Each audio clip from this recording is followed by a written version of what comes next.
Hello, how's everybody doing this Wednesday?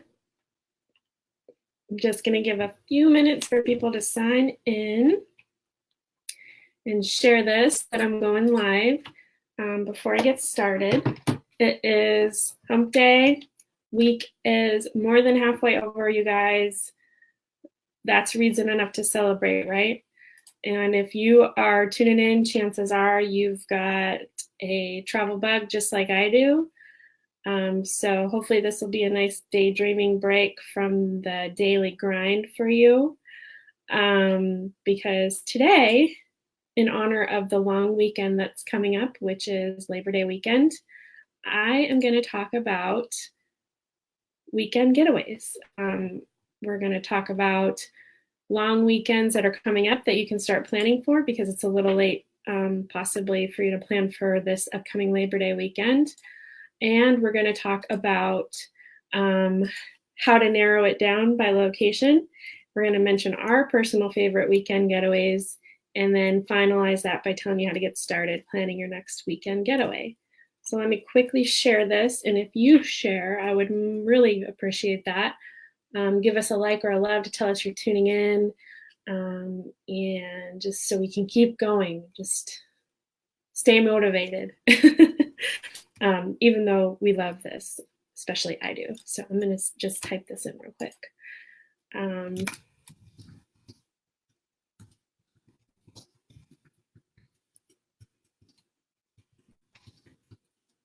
Okay.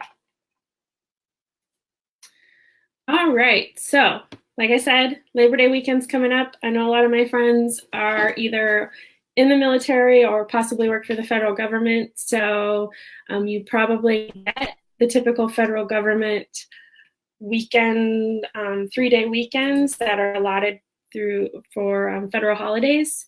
So first, we're just going to quickly talk about different long weekends to look forward to that you can start planning for now. The first ones that's coming up is in October. It's Columbus Day, and this year it's celebrated on October 8th, also known as Indigenous Peoples Day. For some people, that is a 3-day weekend. And the good thing about October is it's not really peak season for most places. So that's a pretty good weekend to generally score some decent rates. And usually the weather will cooperate. So that's a good weekend to look at. After that, it's Veterans Day on November 11th. And then later that month, of course, is Thanksgiving, which is on the 22nd, so most people may get the 23rd off. However, I do caution you that Thanksgiving is a crazy time to travel, so unless you're, doing it with the intention of seeing family or crossing some sort of thing off your bucket list, I don't usually consider Thanksgiving Day weekend one of these special long weekend getaways that we're talking about. The next long weekend in 2019 will be in January, and trying to pull up the dates. I don't know why it disappeared on me. January, other than New Year's Day, which of course, again, is a peak weekend, is going to be Martin Luther King Day, which is January 21st, 2019. And then February 18th is President's Day weekend. And then we have to wait a full, March, April, 2 months before we get another 3-day weekend, which is Memorial Day on May 27th. Following that's July 4th, and then the next Labor Day is September 2nd of next year. So, of course, you can look this up online, but I just wanted to get your mind started thinking about the 3-day weekends or maybe 4-day weekends for some of you who are lucky, that you have coming up where you can start thinking about planning these little long weekend getaways. The next topic we're going to talk about is how to narrow down what location you want to go on. There's a few ways I suggest doing this. And if I have clients that come to me and say, I want to get away for Columbus Day weekend, but I don't know where to go, do you have any suggestions? The way I would start helping them plan this is sort of to look at, other than their budget and what kind of things they're into, some of the more practical things that we would look at is what is their gateway? So when I say that, it means, like if you're flying out of Denver, you would want to go and do a search for where you can get to from Denver on a nonstop flight. And because it's just a short weekend, you're probably not going to want to spend a lot of time on a flight. So, let's limit the flight time to like 4 hours, say. And that can help narrow down locations. And obviously that's going to take you to some certain locations within the United States that you can spend time in, but it might even take you to some international locations where you can get away surprisingly for the same amount of time and money commitment that you might for a US location. So look at nonstop short duration flights from your gateway city to start narrowing down locations to go to. The other thing I want you to think about is time of year. So again, we mentioned briefly the peak season in October. October is, for most locations, not a peak season. So the holiday in October and Veterans Day in early November, those are both decent times to travel because they're shoulder season for most locations. So you can generally have availability at the places you want to stay, and it's not going to be too crowded, and the prices won't be too inflated. So looking at whether or not you're going during peak season or off season is also helpful to understand. So if you want to avoid crowds, think about what destinations you want to go to. So if we're going back to like Denver and we're thinking about locations you could go to from Denver, you could probably go to Vegas for a relatively cheap flight and short flight. And considering the fact that October, November is probably not too high demand for them either, unless there's like a lot of conferences going on that weekend, that might be a good location. And the weather isn't going to be scorching hot. So, for example, Vegas might be good. Another example for Denver, for example, I don't know why I'm thinking about Denver, but if you're from Denver and watching, this should be helpful for you. A direct flight from Denver might go to Seattle. And if it's in the middle of like February, knowing that it's rain season there, you may not want to go to Seattle in rain season, even though that's like shoulder, off peak, good prices, low crowds. But you may want to enjoy Seattle when the weather's beautiful and save that trip, that weekend trip to Seattle in like early September for Labor Day weekend, when also there's a really fun festival there called Bumbershoot, for example. So just kind of put those factors together to keep it in mind. Weather is a big driver. Weather could cause delays. It could make your trip there less or more enjoyable. And then whether it's peak or off-peak season. The other thing to look for to help narrow it down is package deals. So sometimes for these long weekends, suppliers will offer package deals. And when I say that, it could be anything from like a flight to a flight and a hotel package, where by bundling them together, you get a slight discount or additional amenities. And then the other thing would be something like a stay 3 nights, get the 4th night free kind of deal. So when you're looking at these long weekends, maybe kind of look for special package deals that come available, because they know that people might have a little bit of extra time off, especially if you're traveling during the shoulder or off-peak seasons. That's when the suppliers are more likely to offer better deals. And then I just want to mention a couple of our personal favorites in terms of locations for weekday or long weekend getaways. And these are going to be more general, and then I'll narrow it down by location, or by category. So there's 5 different types of weekend getaways that I'm going to specifically bring up now. And then once I bring up the category, I'll tell you the different specific locations I like. But for example, one of the categories is to do a staycation. The second is to do a national park getaway. The third is to do a city escape. The fourth is to take a cruise. And the fifth is an international short distance getaway. So the first one we're going to talk about is staycation. Staycation is actually one of my favorite things to do. And if you haven't heard of a staycation, it's basically when you go somewhere pretty close to you. It's in driving distance. It could even be the same town. And you stay in a hotel, or you go camping or something like that, so that you're not actually in your house. So this is really good for people who have budget constraints or people who have childcare concerns. Staycations are a really good option to just get away and enjoy that vacation time that you have saved up and that you need to relax for. Hi, Julia. How you doing today? So I have a really fun blog that I wrote I think it was last year, where my husband and I, we were living in the suburbs of Miami at the time. And for our anniversary, we did a staycation in downtown Miami. So we got like a really nice hotel room. We got a reservation at a really nice restaurant. We reserved massages. And at the time, we didn't have any family in the area or really know anybody that we could depend on. So we hired a babysitter to stay overnight with our daughter, who was, I think, 2 or under 2, overnight. And it was just so great just to, get away and experience. It's also good because when you live somewhere, you tend to overlook the tourist types of things and the attractions that are in your local area. But if you do a staycation, it gives you the opportunity to fully experience those things. Not only the opportunity, but it gives you like the excuse to do it like a tourist also.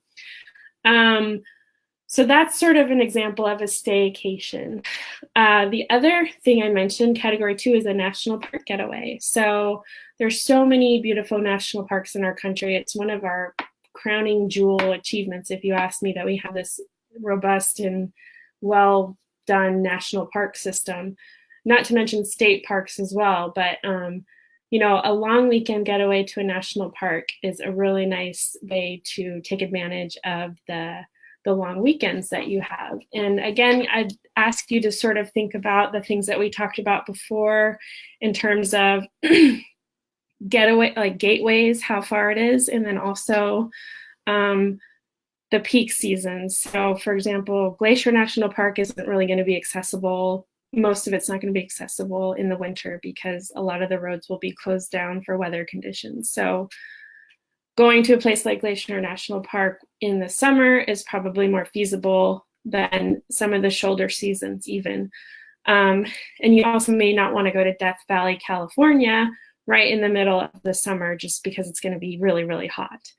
So of course, look at the weather. And then peak versus off-peak, that is a real life consideration for national parks, because national parks have very limited lodging options, especially within the parks and even in the outskirts. So a lot of these park vacations need to be scheduled well in advance, sometimes years in advance if you want to stay at the nicer lodging inside the parks. So knowing that you're going in shoulder season might actually be better for some of the parks that are accessible during shoulder season. Like, for example, Yellowstone is the most visited park in the country. So going during shoulder season is actually a really nice way to see the park. September, October. It can snow in September and October in Montana and Wyoming, where Yellowstone National Park is located. So you might get a completely different perspective, but it's not going to be overrun by tourists. And there probably will be more availability for lodging within the park and the nice park locations outside of the park. Oh, hey, let's see. Okay, so Julia said that there were never tourists in our own. Yeah, exactly. We're never tourists wherever we live. And I've lived in some cool places. Like, I lived in Miami, I lived in DC, I lived in Seattle, and I barely ever played tourist where I lived. So having a staycation is a good excuse to do that. So the first 2 categories I said were staycations, national parks, and then the third I'm going to talk about is a city escape. And this is kind of along the same lines as what I did in Miami, but again, looking at where some of the places are that are accessible from your location by a short duration nonstop flight. So maybe from Denver you could get to LA, maybe from Denver you could get to Chicago, maybe from Denver, again, bear with me, I'm talking about Denver, Las Vegas.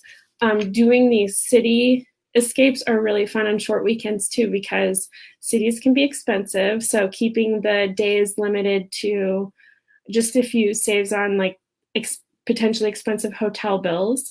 And it allows you to sort of splurge on those hotels. So if you have a set budget, rather than going for a full week, you can use that on a nicer room, or maybe make more nice restaurant reservations, or even go shopping. but it's really fun to just do a city escape on a long weekend because it gives you the opportunity to check out places that you haven't been to in the United States. I live on the East Coast, so places that I would go to are New York City, Boston, even though it's not like super cityfied, but I could go down to Charleston, I could go to Washington, D.C., of course. There's a lot of fun city escapes. And again, look for the packages that become available for these long weekend escapes. A lot of hotels and cities will do packages like stay 3 nights, get the 4th free, or with certain suppliers, you can get the bundled air and hotel package. And sometimes suppliers will throw in extra perks like free museum admission, or for New York City, there are specific suppliers that will offer like Broadway show packages. So look into that type of thing as well. So the first 3 categories we talked about were staycations, national parks, and city escapes. The 4th is cruises. A lot of cruises, I would say a majority of the cruises out there are 7-day itineraries, but there are a handful out there that are 3, 4, 5, 2, even 2-night cruise itineraries. So if you're within close enough distance to either drive or take a short flight to a cruise port, you might be able to get on one of these short duration cruises. And it's a really great way to relax. It's a really great way to see new places. The one thing I will say about the short duration cruises is, after having worked in the cruise industry the way I did, I know from experience that the short duration cruises are generally operated by the older ships. So they don't necessarily have all the bells and whistles that the newer huge ships have. And they make the majority of their money through alcohol and gambling sales, because this is when people are able to get away and do those types of things. So it may be a little bit more rowdy, but depending on what you're looking for, that might be exactly what you're looking for. And a lot of cruise ships have little enclaves where you can get away from the rowdiness anyway. But when you're booking a cruise ship for a 3-day weekend, just keep in mind it's probably not going to be one of the newer ships, and maybe one of the older ones. It may not have things like zip lines and bumper cars and things like that. It's probably going to be an older ship, and try to get a room or stateroom that is away from main thoroughways like elevators and public areas. That way you can try to stay away from the potential noise. That would be my tip for cruising. And of course, for most cruises, it's advisable that you have a passport. So this is one of those options where it's probably a good idea to have a passport when you're planning this type of long weekend getaway. So the first 4 were staycation, national park, city escape, and cruises. The 5th is an international getaway.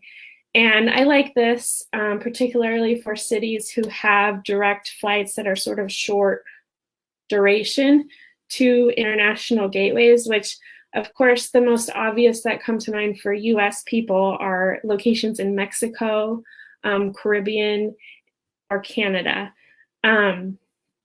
So say again, you're in Denver, maybe you can get a direct flight to Cabo San Lucas or Cancun. With these, again, especially for international getaways, there's a lot of opportunity for all-inclusive stays, which again is extremely relaxing. Everything's taken care of for you. It's a good way to just recharge and reconnect.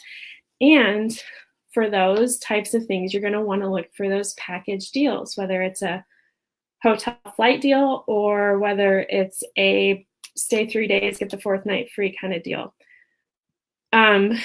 Some of the places that you might have overlooked, especially in the warmer months or even the colder months, because it can be really magical, are Canadian destinations. One of my personal favorite places in the world is Vancouver, British Columbia. So if you're anywhere on the western side of the United States, Vancouver, British Columbia is absolutely beautiful. It's a cosmopolitan city.